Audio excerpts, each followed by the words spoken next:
Um, Hello. Good morning. I just wanted to talk about some witchy woo stuff that's been going on because, it's been pretty gnarly, free-floating anxiety time out there on the planet. And it's been really difficult to deal with a lot of this changes and shit, happening energetically to all of us, upgrading, acclimating to the new reality of changing doesn't always mean danger. When change happens, it doesn't always mean it's gonna be fucking shit.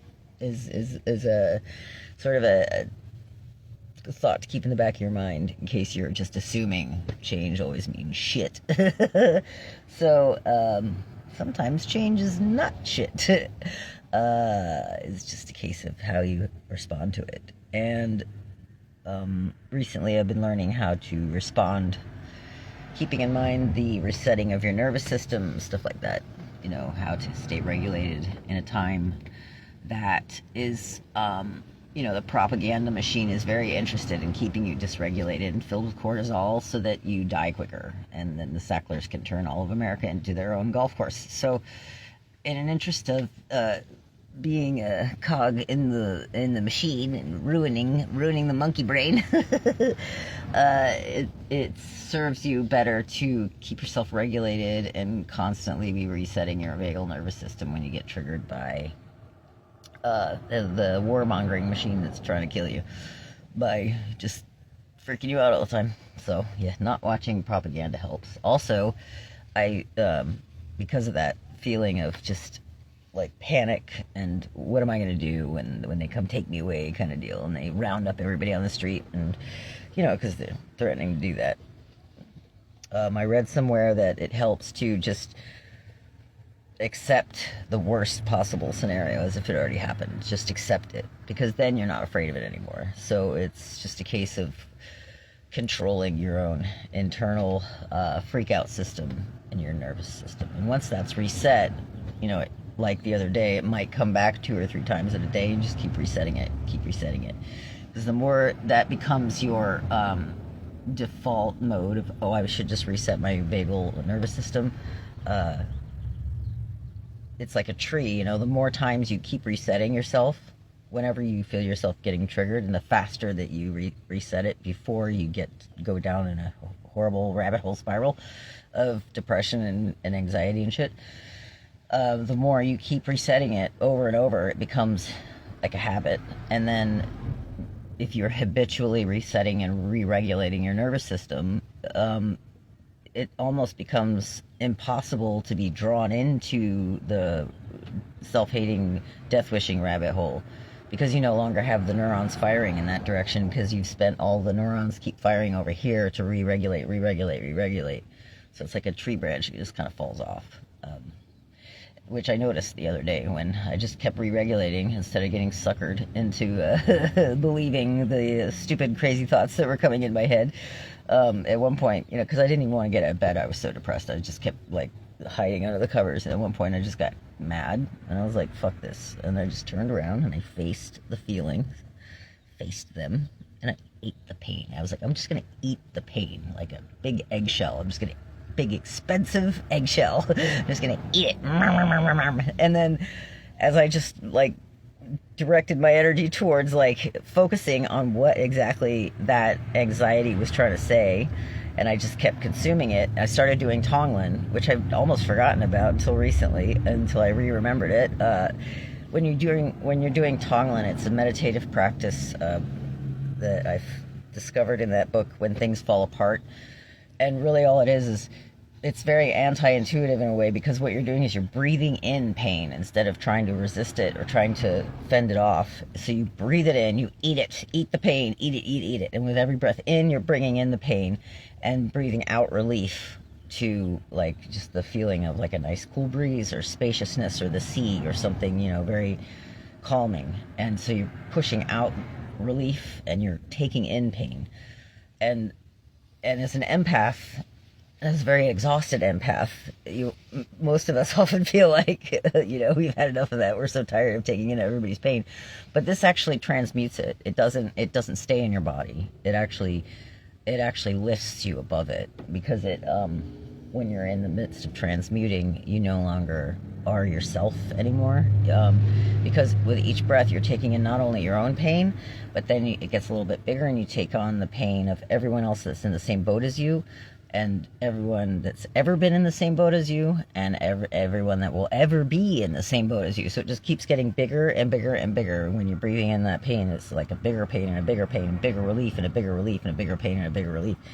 And the bigger it gets, the less you are.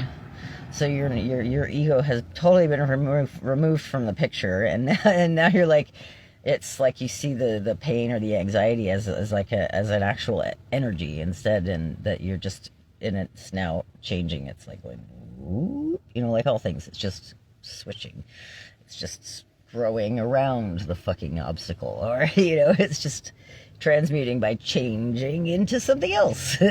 And so I did that all day, and I like woke up today, like felt like myself again, like okay with existing, etc., etc. Tonglen, it's fucking amazing. And especially like the one time that it really helped me was when Sadie was stolen, that time for those couple weeks, and the pain was so immense. Like I have never dealt with that kind of a loss of love pain before, because I never, I was always objectophilia. I only ever loved objects. I would never had a living thing in my life that I was that kind of in love with, like authentic love, So when she was gone, I started doing Tonglen, and I decided to breathe in my grief and just breathe out relief of the grief that, that she would be okay. And then I was breathing in the pain of everyone who's ever lost a dog and breathing out relief to them.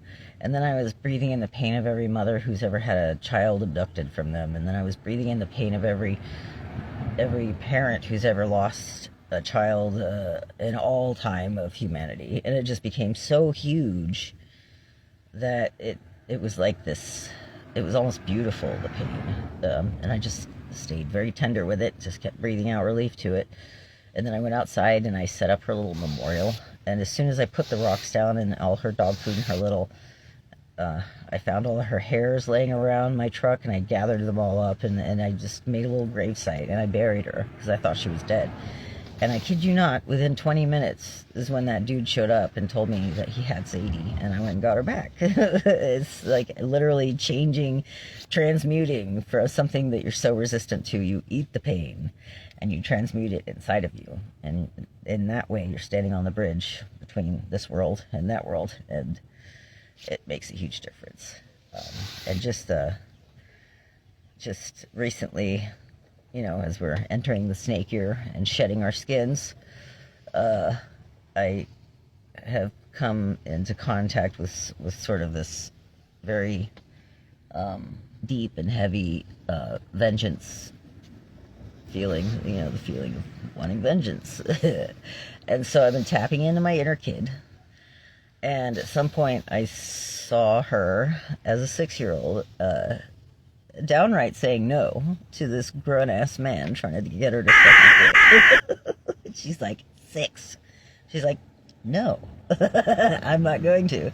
And I'm just like so amazed by that memory, because I'm like, I'd already been raped at 4, but I didn't know that because I had blocked that out. But I knew I didn't want to do that, so I just said no. And the fact that I actually resisted a grown-ass man successfully for years, I was just like kind of amazed at how badass that little kid was, and then embraced it, and it's like, you did a good job. You did a good job, little kid, because you made it this far out from under that fucking cloud. And the only thing that will dissipate the vengeance is actual authentic love. It's the only thing strong enough to dissipate lifetime after lifetime of wanting to seek vengeance against those who took away what I loved. Because it wasn't just this lifetime. I saw some scenes. The other day I woke up to a scene that was fucking, oh my god, it was so brutal. It was the worst. I don't even want to describe it, but yeah, so just keep that in mind, that you do have the power within you to alter your fucking life and your perception, because it's all we're made out of is sound and light and time. You know, it's all we are. You know, it's magical, and you can shift that shit if you just stay focused and don't get suckered into the rabbit hole that's trying to fucking make you go crazy, or, you know, or tell you you're crazy when they're the ones that are crazy, or whatever, or they're just traumatized and they've never dealt with their own fucking bullshit. You know, there's a lot of really rich dudes running around that are all trying to impress their daddies. Have you noticed that? They're all just trying to impress their daddies. Daddies didn't love them, so they're just trying to, I'm gonna do something to get my daddy to love me, and that never works. At some point, you're just gonna have to realize your mom was cunt, your dad didn't love you. It's okay. It's okay to realize that one day, that nothing you ever do is gonna make them love you. So you can just let go, release it, transmute it, let it go into the wind. Whoosh. Okay, bye. Okay, bye. Okay, bye.